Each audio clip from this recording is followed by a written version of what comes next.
बड़ी खबर उत्तर प्रदेश के प्रतापगढ़ जिले से है, जहां कुंडा के विधायक राजा भैया ने धर्म परिवर्तन को लेकर बड़ा बयान दिया। राजा भैया ने दो टूक कहा कि आज जितने भी मुस्लिम दिखाई दे रहे हैं ये सभी पूर्व में हिंदू थे। राजा भैया यही नहीं रुके, उन्होंने दबाव और प्रलोभन में धर्म बदलने वालों को कायर और लालची कह दिया।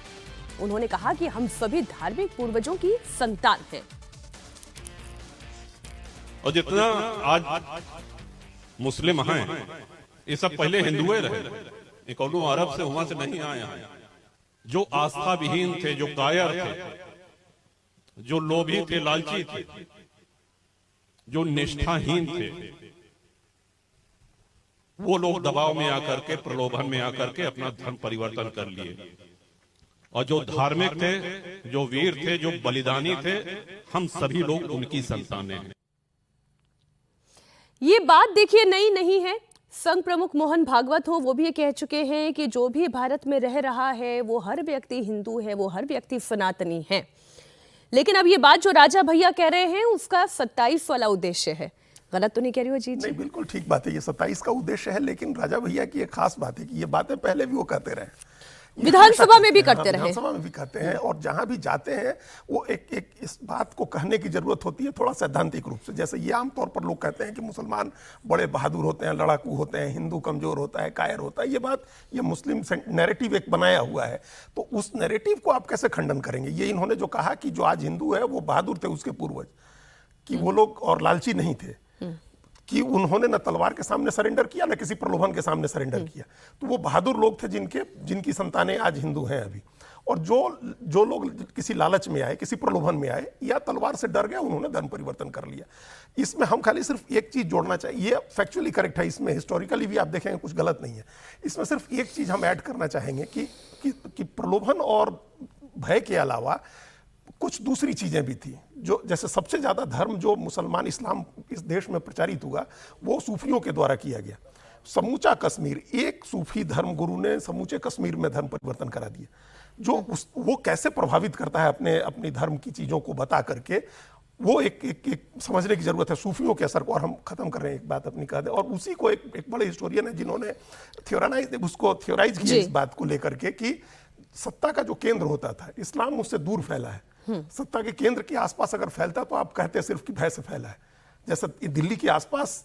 सर मैं तो पूरा पॉलिटिकल आपको लेकर आना चाह रही थी। मैं भी जान रही हूँ हिस्ट्री क्या है, और हमारे दर्शक भी ये समझ रहे हैं कि बोलने के पीछे कारण क्या है। क्योंकि योगी आदित्यनाथ जो कह रहे हैं वो एक बयान में और सुना देती हूँ, फिर इस चर्चा में थोड़ा सा और मजा आएगा। इसलिए क्योंकि उत्तर प्रदेश में अगले साल चुनाव है, बीजेपी हिंदुत्व के रथ पर सवार है। बकरीद से ठीक पहले योगी आदित्यनाथ ने एक बार फिर क्लियर मैसेज दिया कि यूपी में सड़क पर नमाज पढ़ना मना है।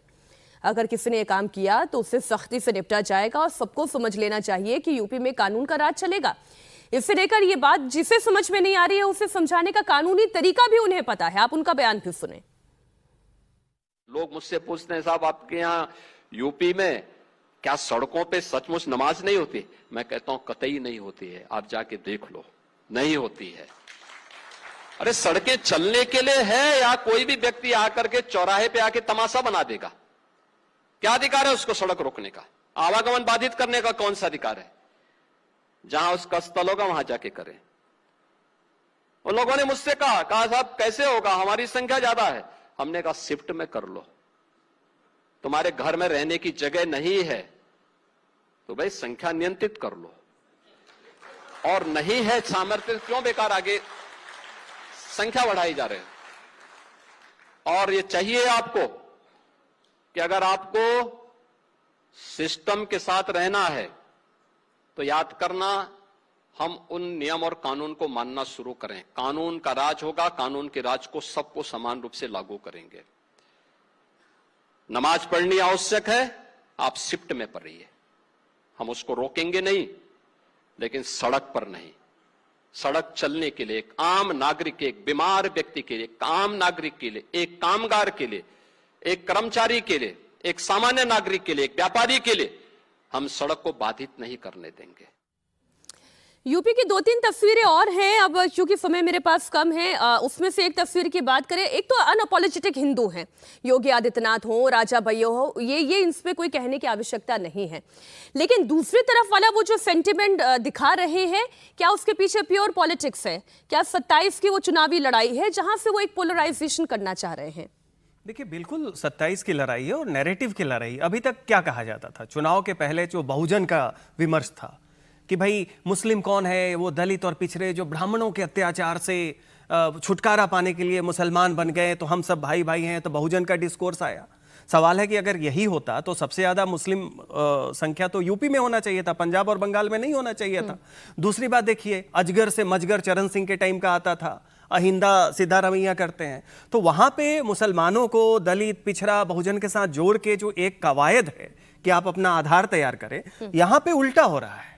यहां पे हो रहा है कि हिंदू जो हैं उनके बीच में एक हिंदुत्व की आधारशिला तैयार हो, चुनावी तौर लेकिन इसमें अखिलेश यादव पीडीए वाली बात कर रहे हैं, बार बार पीडीए वाली बात कर रहे हैं। सुंदरकांड की वो तस्वीर आपने भी देखी, उसको दिखाना ये वो कोशिश कर रहे हैं कहीं से वो इन्फिल्ट्रेट कर जाए इस हिंदुत्व वाली लाइन को खंडित करते हैं। वो अभी भी इस नैरेटिव को समझ नहीं रहे हैं। ये नैरेटिव जो अभी चल रहा है, जो राजा भैया कह रहे हैं या जो योगी आदित्यनाथ ने कहा इतने स्पष्ट शब्दों में कि आप अपनी आबादी बढ़ाना कम करिए, आपकी आबादी ज्यादा है, सामर्थ्य नहीं है, क्यों आबादी बढ़ा रहे हैं? तो इस तरह का मुसलमान को टारगेट करके और जो 80-20 की राजनीति बनानी है, इस नैरेटिव को समझ नहीं रहे। अभी भी वो पुराने ही उस डरे पर चल रहे हैं कि पहले जैसे होता था कास्ट के आधार पर हम कुछ अलग कर लेंगे, ये फॉरवर्ड है, वो मजबूत दबंग जाति के हैं, वो ब्राह्मण है, वो राजपूत हैं, इस आधार पर हम कास्ट का डिवीजन कर लेंगे। जो अन्य पिछड़ी जातियां हैं उनको भी हम यादव के साथ जोड़ लेंगे, कुछ दलित जोड़ लेंगे, मुसलमान हमारे साथ हैं, हम चुनाव जीत जाएंगे।